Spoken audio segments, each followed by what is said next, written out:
Hello, good evening, everyone. Thank you for joining us tonight for this press conference after our October formal European Council. With us tonight, we have the President of the European Council, Mr. Antonio Costa, and the President of the European Commission, Madame von der Leyen. Without further ado, I will give the floor to President Costa. Thank you very much. Hello, good evening. Earlier this month, after our informal meeting in Copenhagen, I said that today would be decision time, and we deliver on all fronts. And I would like to start to thank Ursula von der Leyen and the Commission for the excellent cooperation once again in the preparation of this European Council. Starting with Ukraine, we have said many times that we will support Ukraine as much as necessary for as long as it takes. Today, we reached three important agreements. First, European leaders committed to ensure that Ukraine's financial needs will be covered for the next 2 years. We have asked the Commission to put forward options as soon as possible, so that Ukraine has the resources it needs to continue defending itself and fight for a just and lasting peace in 2026 and 2027 if it's necessary. Russia should take good note of this. Ukraine will have the financial resources it needs to defend itself against Russia's aggression and in the foreseeable future. Now, the technical, legal and financial aspects of Europe's support need to be worked on, and we will return to this issue in the December European Council. Second, we adopted the 19th sanctions package, which will increase our pressure on Russia and further damage its war machine. Third, Member States agreed to strengthen measures and coordinate actions to disrupt Russia's shadow fleet. To sum up, we continue to use all means at our disposal to put Ukraine in a position of strength if and when negotiations with Putin start. We hope this moment comes soon, but no matter the circumstances, our message is clear. Europe will not let Ukraine down. Second area where the European Council delivered today, defence. Today we have closed a cycle that we opened last February when I convened a brainstorming devoted to this topic. In less than a year, working closely with the European Commission, we outline the foundations for the Europe of defence. We define our priorities, capabilities. We approved new financial tools to develop these capabilities, and in full coherence with NATO.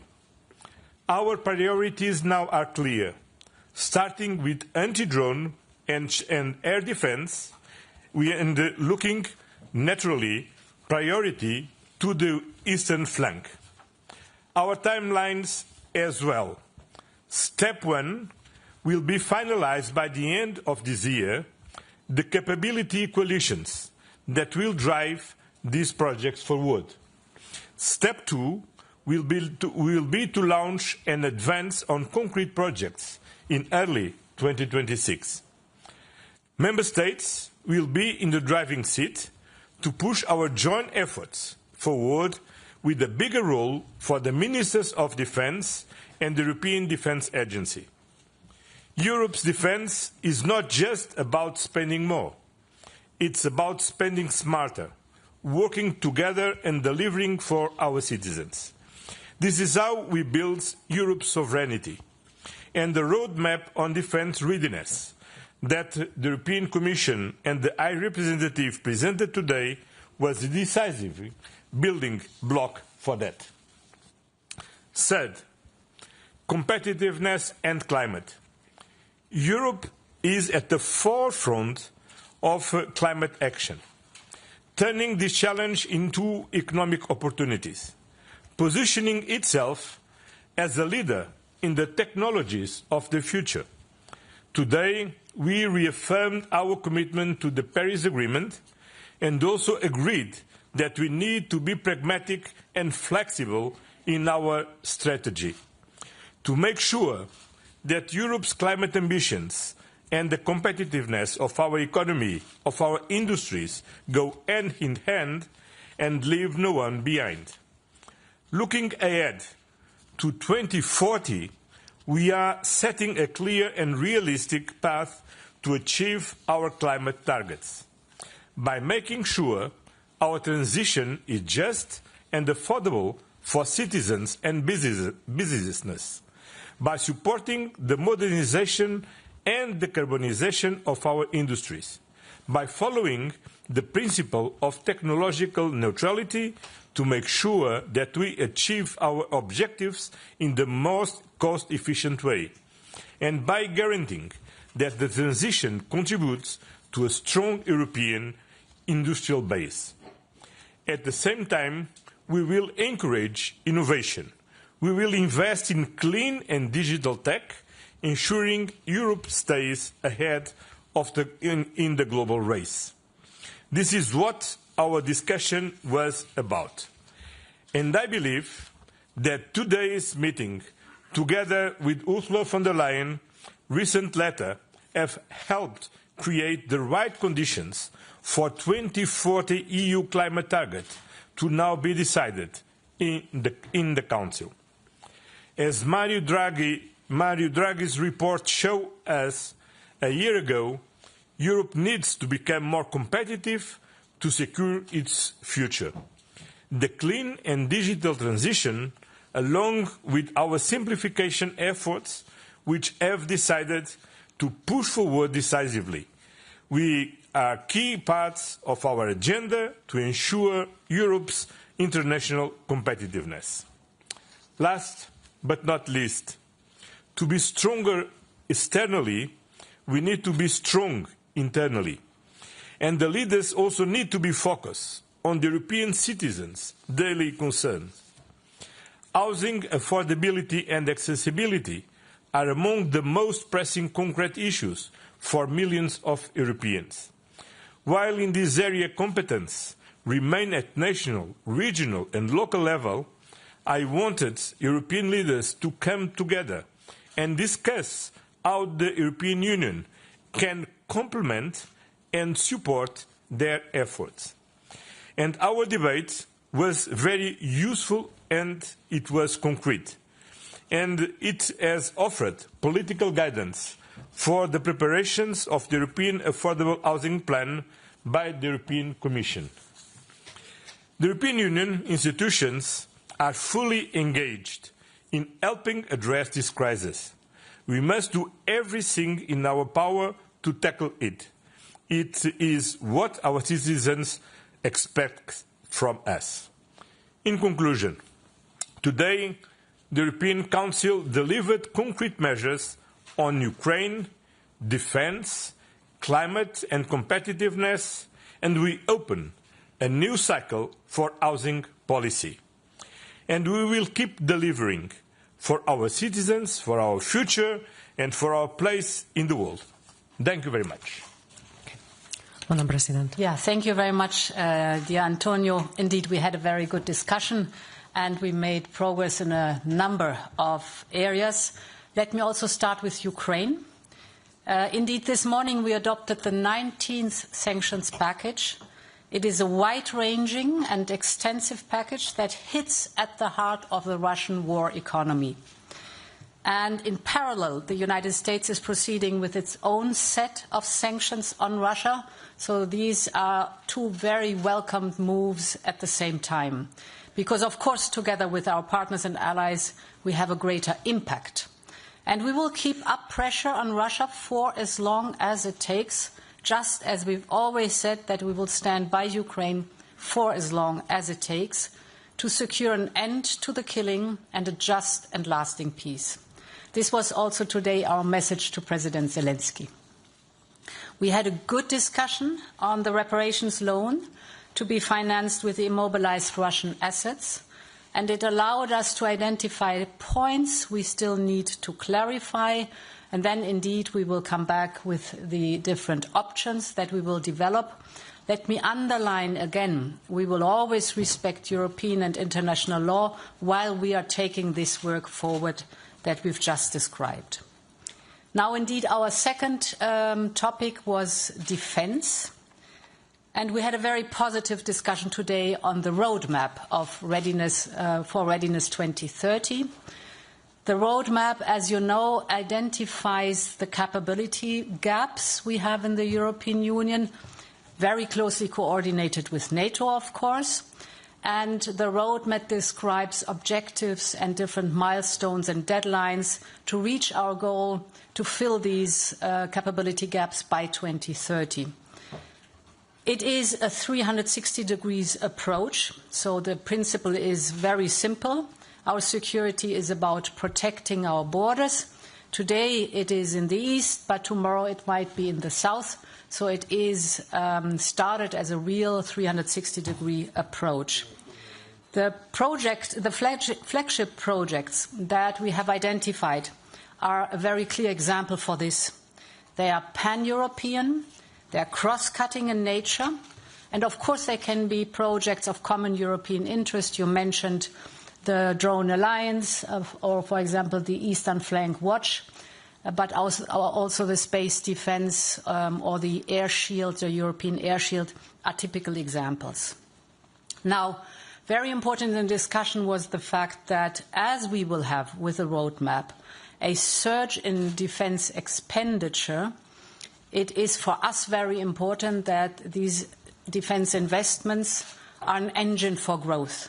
In other words, we want a return on investment. It's going to be billions and billions, actually 800 billion, up to 800 billion till 2030. And we want a very clear return on investment by creating jobs here in the European Union and having research and development here in the European Union. So Europe must be responsible for its own defence as a strong transatlantic security and fully aligned with NATO. Moving on to competitiveness and the clean transition. Globally, the clean transition is now full in swing. Clean tech markets around the world are booming. If you look at some figures, the global market for batteries, for example, is expected to double in size over the next 5 years.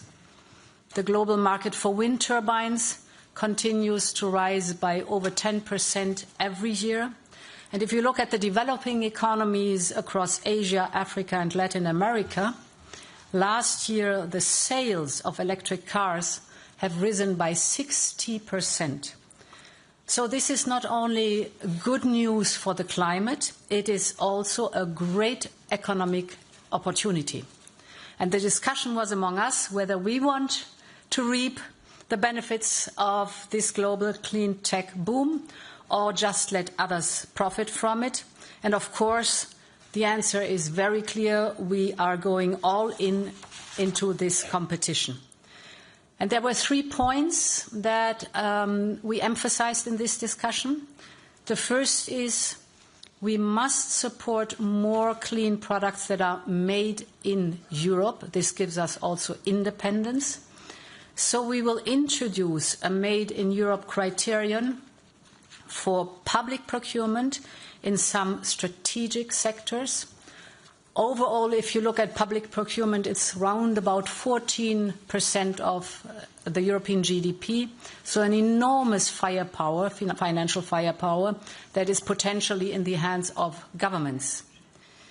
The second point is that we must ensure that new foreign investments in our industry are truly in our interest. They must result in jobs and technology transfer here in the European Union. And the third point, that we will step up targeted support for key industries, for example, cars or battery manufacturing. You know that we are working on a battery booster to support production in Europe. or that we are with a new set of initiatives for the automotive sector, working on pushing the automotive sector and developing the cars of the future. And this also includes a new simplification omnibus. Now, we also discussed the climate targets. We are on track for the climate target by 2030. And we have, of course, all agreed a clear target of climate neutrality by 2050. Now, what we have discussed is the interim step 2040 that is ahead of us. We have proposed a 90% target and introduced new flexibilities. And today we saw support for an ambitious and pragmatic approach at the same time. So we also discussed the flexibilities to get to this goal, first in form of international credits, and second through flexibilities between the different economic sectors. So in short, more flexibility on how to reach the target, but to have a pragmatic and ambitious target at the same time. And finally, housing. I'm very grateful to Antonio for putting the crucial issue of housing on our agenda. Thank you very much for that, because housing is and will remain a national competence, but some of the challenges would, of course, benefit from a coordinated European approach. And therefore, still this year, I will put forward a European affordable housing plan. And because we discussed it, we will need a strong European coordination. We will also convene the first EU Housing Summit in 2026. I leave it at that, and thank you very much. Okay. Thank you very much. The first question goes to Maria Tadeo. Right, for Euronews, you both make it clear that Russia has made a mess in Ukraine and they are going to have to pay for it. But when it comes to the reparation loan, the conclusions make it also clear there are sticking points and the language is softer than expected. So a question for Madam President is, what is the biggest obstacle in your view? How are you going to overcome it? And what is the timeline? Because you allude to December.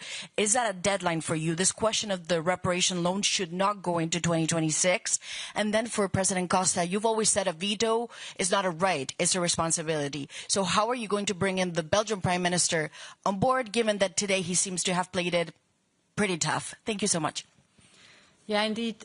If you look at the conclusions, they have strong language on our commitment to address Ukraine's needs, including the defense and security needs. So a very clear commitment of the European Council what that is concerned. And there's the invitation to the Commission to come with options. This is a topic that is certainly not trivial. It's very complex. And therefore we discussed it, but it was also very clear that there are points to be clarified and to have a deep dive and to work more on them. So in other words, we agreed on the what, that is the reparations loan. And we have to work on the how we make it possible, what is the best option to move forward. First, nobody vetoed nothing today. We will discuss and we will take the most important political decision to ensure full financial support to Ukraine to address their financial needs in 2026 and 2027. Different leaders raised technical issues that we need to address. And that's why we invited the Commission to continue to work and to address these technical issues and to come again to the European Council next December to take a final decision. And I can add that during our working dinner with the President of the ECB and with the President of the Eurogroup, we also debated with them these issues. And their messages are very clear. First, the solution proposed by the European Commission respects European law and respects international law. First thing, very important. Second, all the technical issues, it's possible to solve all the technical issues. That means that this solution is feasible. And first and last, the president of the Eurogroup said inclusively that this is the best solution to address and to implement our political decision to ensure full financial support to Ukraine for 2026 and 2027.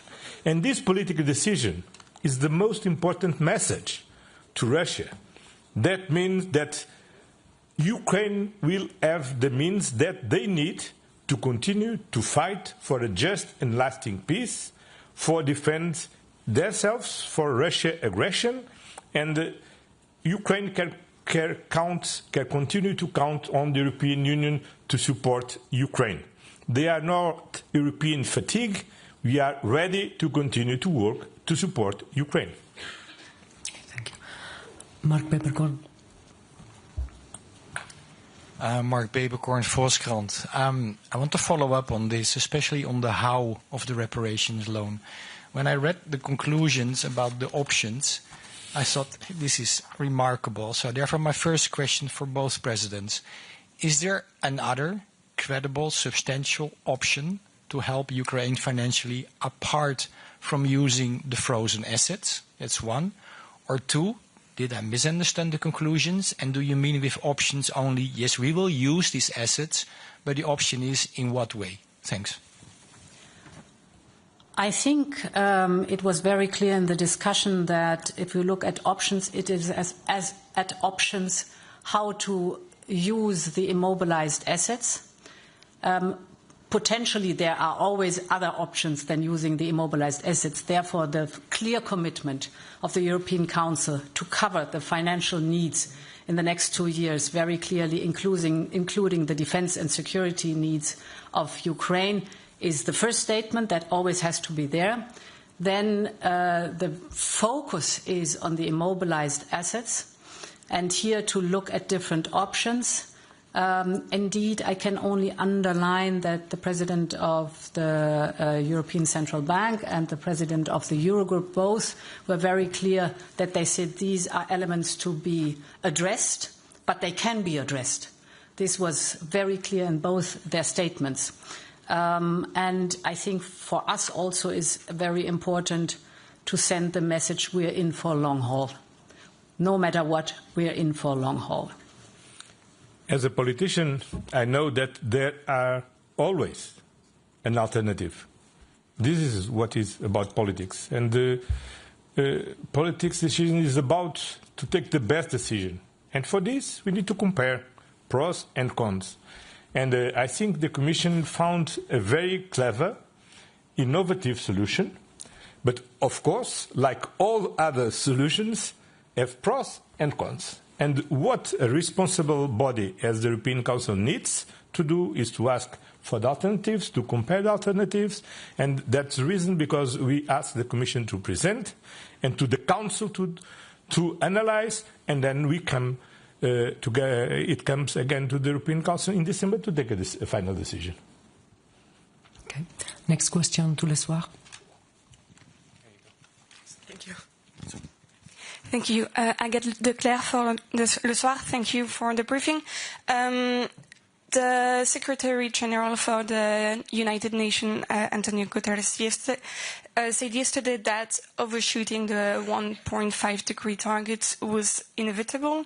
It's something scientists have said, even though it is a bit too early to be sure at the moment. Do you think that the flexibilities that you are proposing will be helping to achieve the Paris Agreement? And the second question I have is, I understand that it is important to find a balance between flexibility and predictability for the climate targets, but the revision clause introduced in the conclusion for the 2040 targets, how do you think it is in this balance? Well, thank you so much.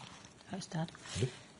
So, first of all, for the general orientation, we have set, cast in law, 2 goals already. It's the 2030 goal for reducing at least minus 55% of CO2 emissions. And as I said, we are clearly on track to reach that goal. I think this is very important because it's the closest time-wise. And then there is the clear obligation by 2050 to be climate neutral.